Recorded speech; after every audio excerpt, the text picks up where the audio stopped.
Once in a while to film these videos will really help because now I can kind of figure out if this is a better way to look at everyone. I'm still new to YouTube. Yeah. Welcome back to the channel. My name is Lisa Wong if you're new. I'm an engineer and I'm really passionate about personal finances. Today we're gonna talk about some tips that well, not really tips, more like observations I've had for a while now on how people have been saving money.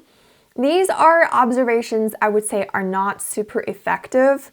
In my understanding, they're a little bit dumb in some ways. However, this topic is very much dedicated to people who have been struggling with lifestyle inflation.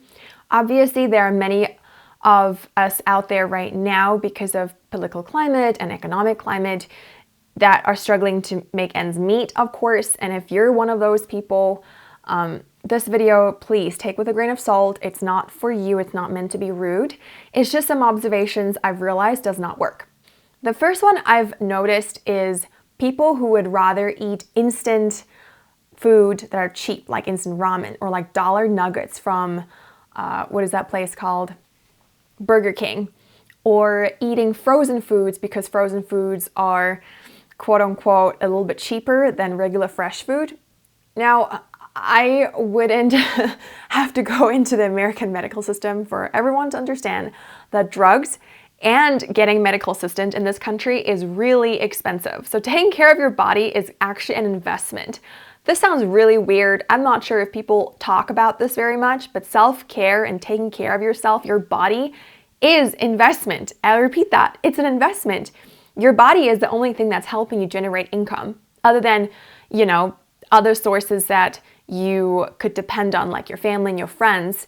But if you're someone who works hard and someone who depends on you to make money, your body is what you have. So if you don't take care of that, I don't know what to tell you, Obviously, there is the caveat of needing some quick instant food. I have instant food at home. We have like frozen dumplings and frozen pizzas that once in a while we're use if we're like really in a rush and don't want to spend $15 out at Starbucks grabbing croissant or whatever.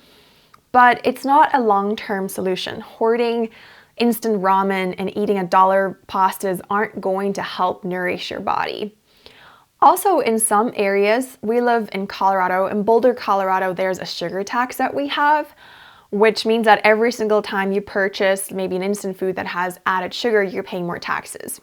So just keep in mind that it's not maybe a great situation to have yourself in if you're constantly eating food that's processed because it's quote unquote cheaper. Alternate solution. Well, if you go to your nearest Whole Food store or Sprouts or grocery store, you'll realize that cucumbers and tomatoes and vegetables in general are not very pricey. You can literally buy yourself 3 cucumbers for the price of 1 pizza and maybe some protein like cheese and ham and make a meal out of something like that versus a frozen pizza to have. Just keep in mind that there are very cheap healthy foods out there. You don't have to be literally dining in an Italian restaurant every night, but the extreme version of eating instant ramen is not super great either. Number 2 is something I struggled with. Honestly, teenage girls, high school girls, college girls, girls in general struggle with a lot is shopping. But this is the cheaper alternative I've seen people do, is going to thrift stores every weekend when you have the desire to do shopping therapy versus like going to Macy's. So I've met people who believe it's almost okay to, I have such a desire to shop because I had such a stressful week, and then go into like Marshall's or go to, some thrift store that is still pretty pricey and spend $40 and like $120. You're not really fixing your shopping therapy by going to a place that's cheaper. You might even feel like you have the desire to buy more because it's cheaper. And I know that this is a big struggle for a lot of young women and even men these days to go and have the desire every single time you're stressed to go and shop. There is something really rewarding about being able to pull out your credit card and purchase a material object. It feels like that material object belongs to you. So there's that deep self-satisfaction and self-care. It feels like you're taking care of yourself by doing that. Also, it feels like you have just let go of something. You've let go of finances that you've been stressing for the week, and suddenly you're buying something to reward yourself. So shopping in general, I mean, there's always the pros and cons to it. If you really need something that week, go ahead and purchase it. But going to these thrift stores just so that you can feel better about yourself is not a long-term solution. And here's a way out that I always try to do when I was getting rid of my shopping habit. This is back in college when I noticed I had a shopping problem. I would go to a store without my credit card. So literally, I would leave my wallet at home when my head was still clear, go to the store, and just shop and shop and shop and realize I tried on all these things and realize, oh crap, I don't have my wallet. And so then your mind goes into panic and thinks, oh my gosh, what are things I can eliminate? If I had to buy one item, what would it be? And then you realize after a while that you really don't need anything that you're holding. So going eye shopping, window shopping, you've heard of that, but going into a store instead of going at an impulse, leave your wallet, lock it in your car or lock it at home, and going to eye shopping before that really, really helps. This is something that I find pretty funny because I see ads on it a lot on YouTube or TV or everywhere. And that is love yourself by spending and buying XYZ quantity. There's this funny ad on a face cream and literally the last line is like, shop now, whatever life throws at you, shop now. And here she is putting on this moisturizer cream. I think it's Clinique. It's hilarious. This cream, face cream, is like $100, and she literally says, please, whatever life throws at you, just remember you can still shop. You can have so much that you can do with your life that does not require shopping. I'm sure most of us have watched Confessions of a Shopaholic. That material object, the desire to appease yourself is really, really rewarding. But you can do so much more. You literally can love yourself by starting a new workout routine.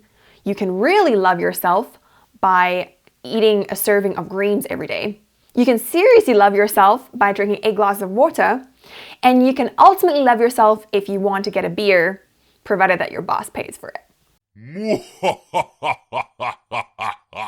4 is working or hustling on the side gig all day, all night, and not getting enough sleep and not exercising.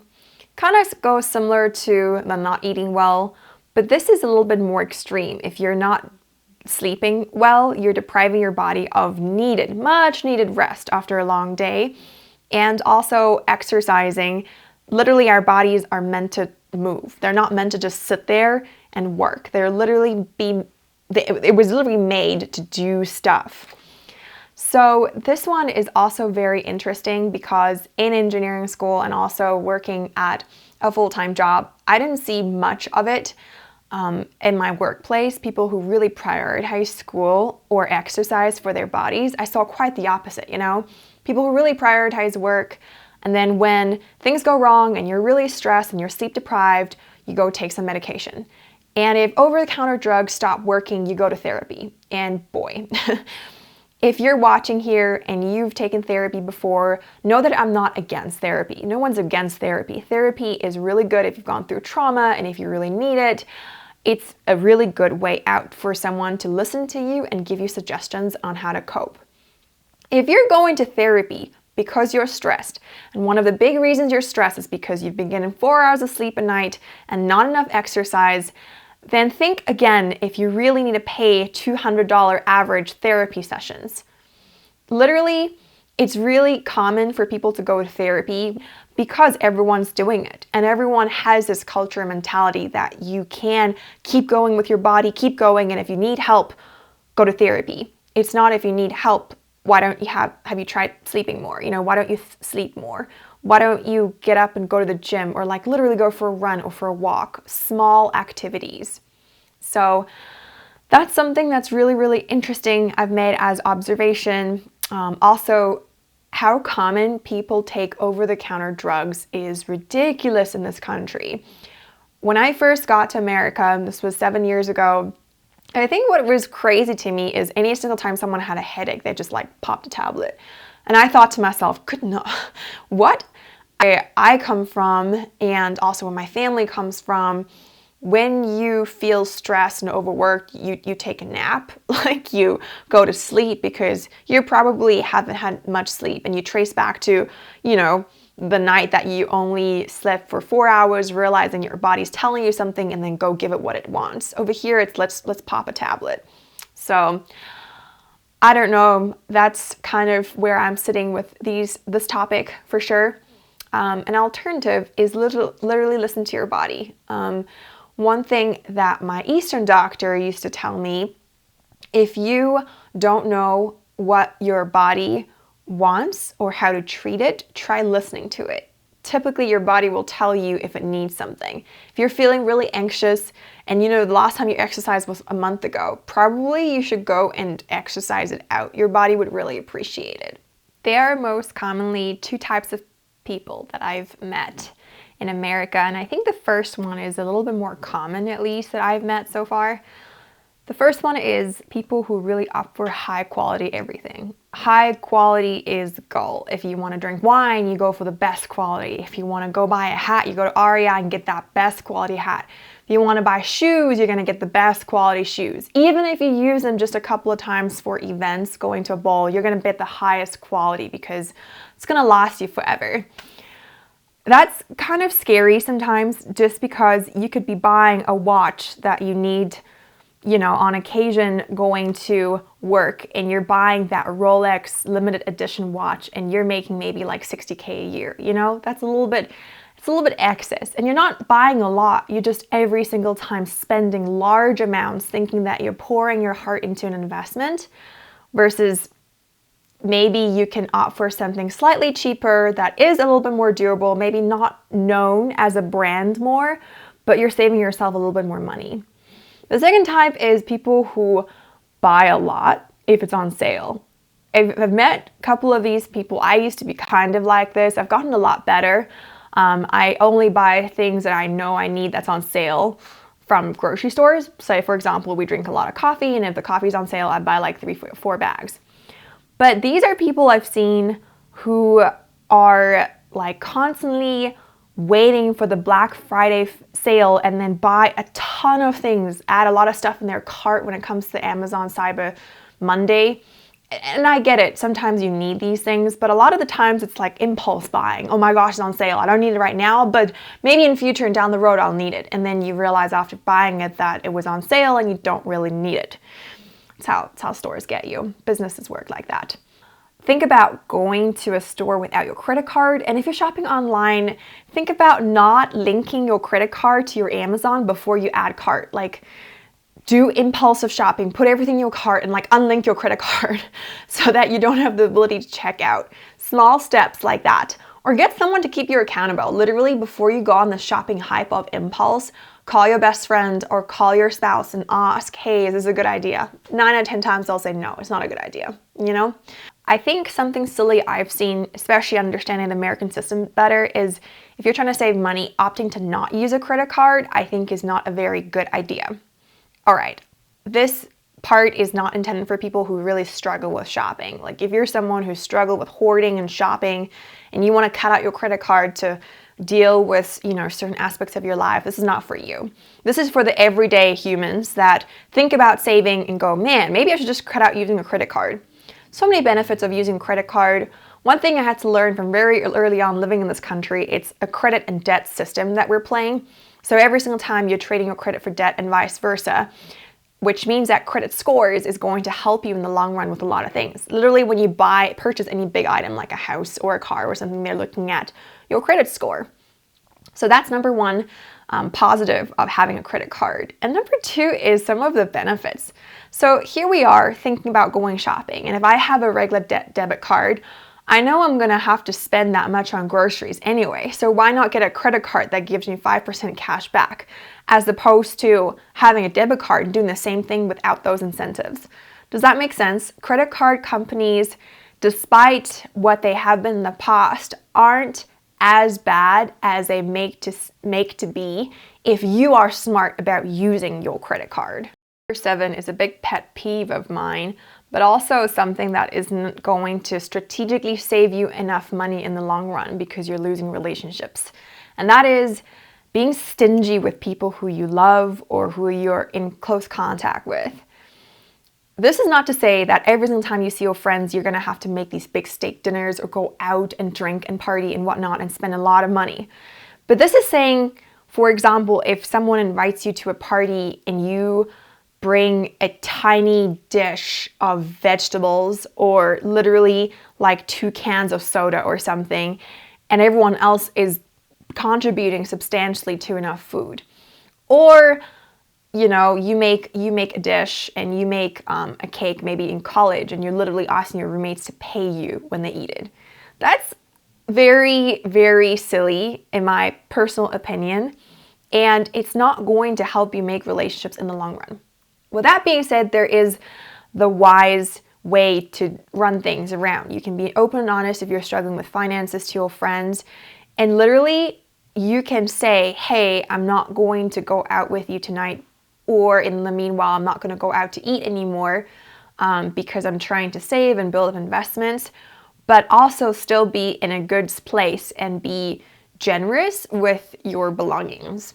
I think I've never met a quote-unquote self-made millionaire who haven't depended on another person. You hear these stories, you know, oh yeah, I went into real estate and made a lot of money and I invested it all and I started a YouTube channel and now I'm a millionaire and I'm self-made, no one helped me. And I don't know if that's true. I don't think that is true.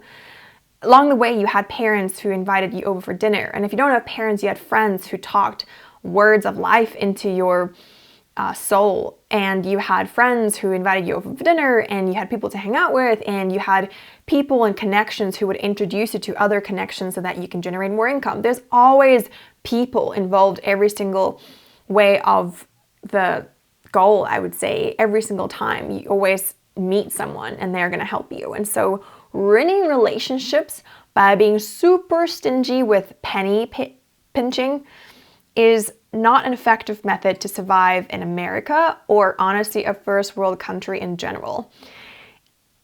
It's very, very common to say when you go into the workplace, it's not about what you can do, it's about who you know.